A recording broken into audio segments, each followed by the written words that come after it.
Привет, любители и профессионалы! Ну что, ребята, я думаю, многие из вас уже догадались, зачем я наносил сварочные точки на 15-ю трубу через каждые 10 сантиметров. И да, все верно, делал я это исключительно для того, чтобы получить готовые лекала, с помощью которых вы легко и непринужденно, самое главное быстро, сможете разложить простые, местами даже немного примитивные рисунки на недорогих заказах. И при этом самое главное, не используя курвиметра, сможете понять и рассчитать практически до миллиметра длину ваших будущих заготовок. Понятно, что изготовить лекала для всех мыслимых завитков практически невозможно, поэтому комбинируйте их между собой целиком либо участками, при этом не забывая замерять расстояние между этими самыми участками.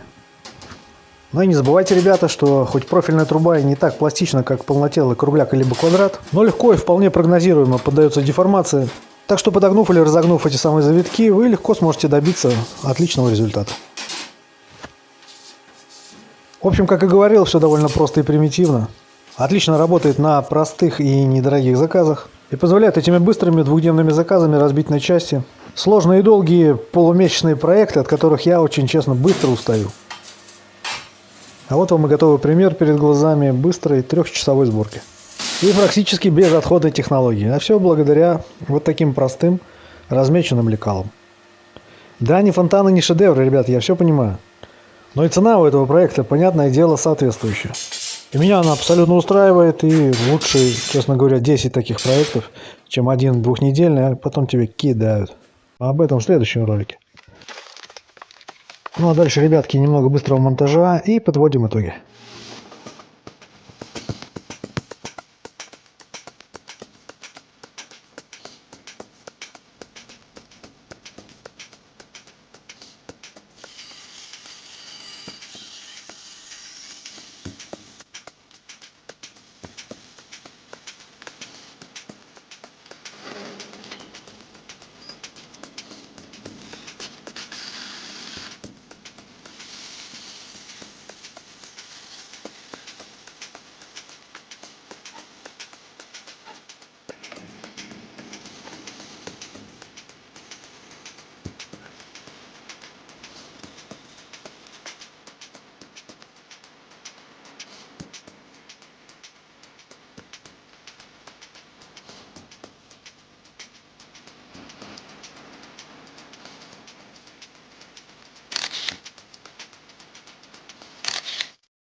Итак, ребят, самое время подводить итоги ролика. Как видите, такая простая разметка позволяет быстро, качественно, а самое главное безотходно распланировать наши будущие заготовки. И с помощью таких готовых лекал набирать самые простые, востребованные и незамысловатые рисунки. Понятное дело, что чем больше кондукторов, которыми вы постоянно пользуетесь, у вас есть, тем большее количество лекал вам необходимо. Конечно, еще раз напомню, что профильная труба не так пластична, как полнотелый кругляк либо квадрат, но тоже поддается примитивной правке на вилке. Поэтому всегда можно подкорректировать какие-то небольшие нестыковки.